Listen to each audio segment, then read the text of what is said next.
I knew that I had found home for myself, because when I was a news reporter, it was so unnatural for me, to cover somebody's tragedies and difficulties, and then not to feel anything for it.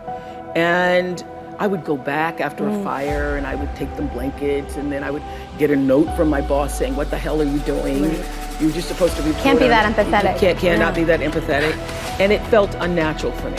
So if I were to put it in business terms, or to leave you with the message, that the truth is, I have from the very beginning listened to my instinct. All of my best decisions in life have come because I was attuned to what really felt like the next right move for me. And so it didn't feel right. I knew that I wouldn't be there forever. I never even learned the streets in Baltimore, because I thought, I was there longer than I thought. I was there 8 years. I should have learned the streets. But I kept saying to myself, I'm not going to be here long. I'm not going to be here. I'm not going to be here, so I'm not going to learn the streets. So when I got the call to come to Chicago, after starting with a co-anchor and working in talk for several years, I knew that it was the right thing to do. And I knew that if I didn't succeed, because at the time there was a guy named Phil Donahue, who was the king of talk, and was on in Chicago, and every single person except my best friend Gail said, "You're going to fail." Every single person when I left it. My bosses by this time thought I was terrific and said, you're walking into a landmine, you're gonna fail, Chicago's a racist city, you're black, you're not gonna make it. Everything to keep me sane. They then offered me a car and an apartment and all this stuff. And I said, no, if I fail, then I will find out what is the next thing for me, what is the next true thing. It felt right to you, so you went for it. Because it felt like this is now the move I need to make.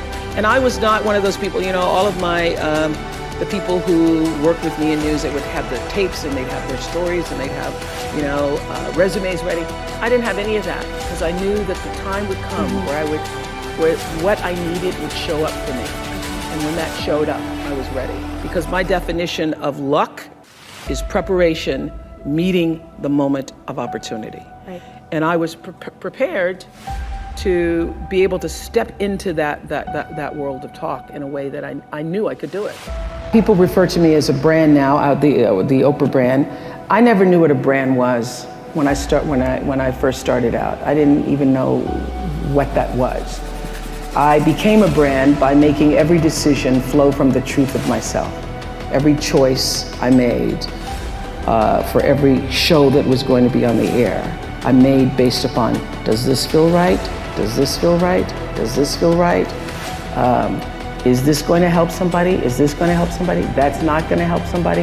And I learned my biggest teachers were people like the Ku Klux Klan and skinheads, because I was sitting on television one day doing an interview with the KKK. And I realized in that moment that the energy that I was broadcasting throughout the world was energy that I did not want to be a part of. And so I literally, in the middle of a commercial break, I just thought, I will never do this again. I will only allow my platform to be used as a force for good. And that there are many forms of the KKK, even if it's not called that. So I really made a conscious decision to use myself and to use the platform for that which I thought was going to enhance, enlighten people in a way. So that's the difference. In that moment, I stopped being used by television and made a decision to use television. Started out, I wanted $1 million so I could buy my dad a house on a hill or something. I didn't see the possibility for a long time until I was in it.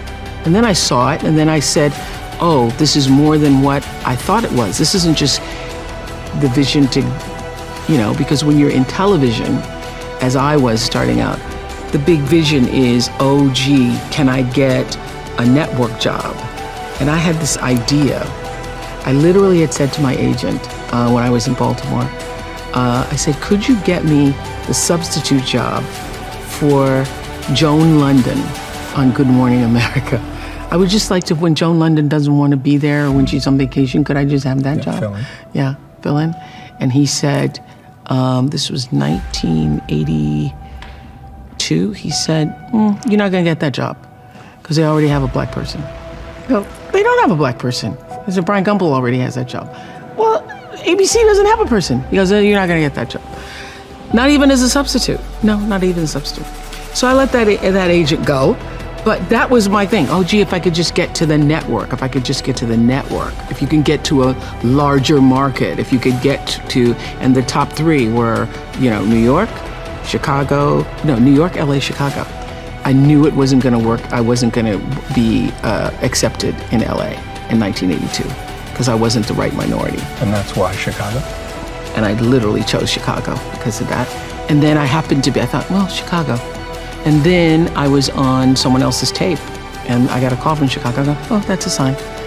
But when you envisioned yourself being a backup, what was the greater goal? That was a step in the right direction. Okay, so you had something in mind. So my goal is that I would be the backup for Joan London, and they would see how good I was.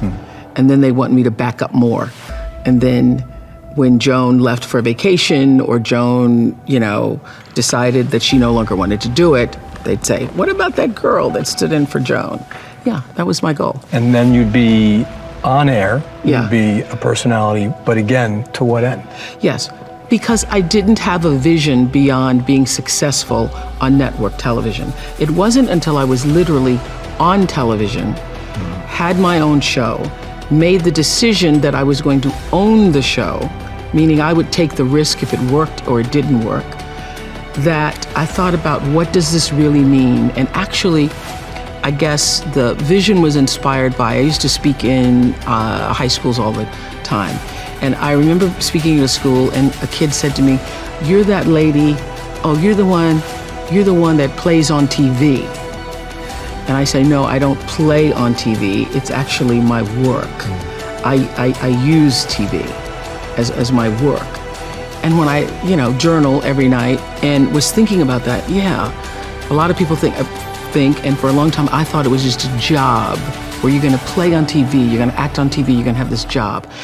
But it was around probably 2 or 2.5 years into it, around 88, 89, that I started to see, this is bigger than... It's a platform. Yeah, television, that it's actually a platform.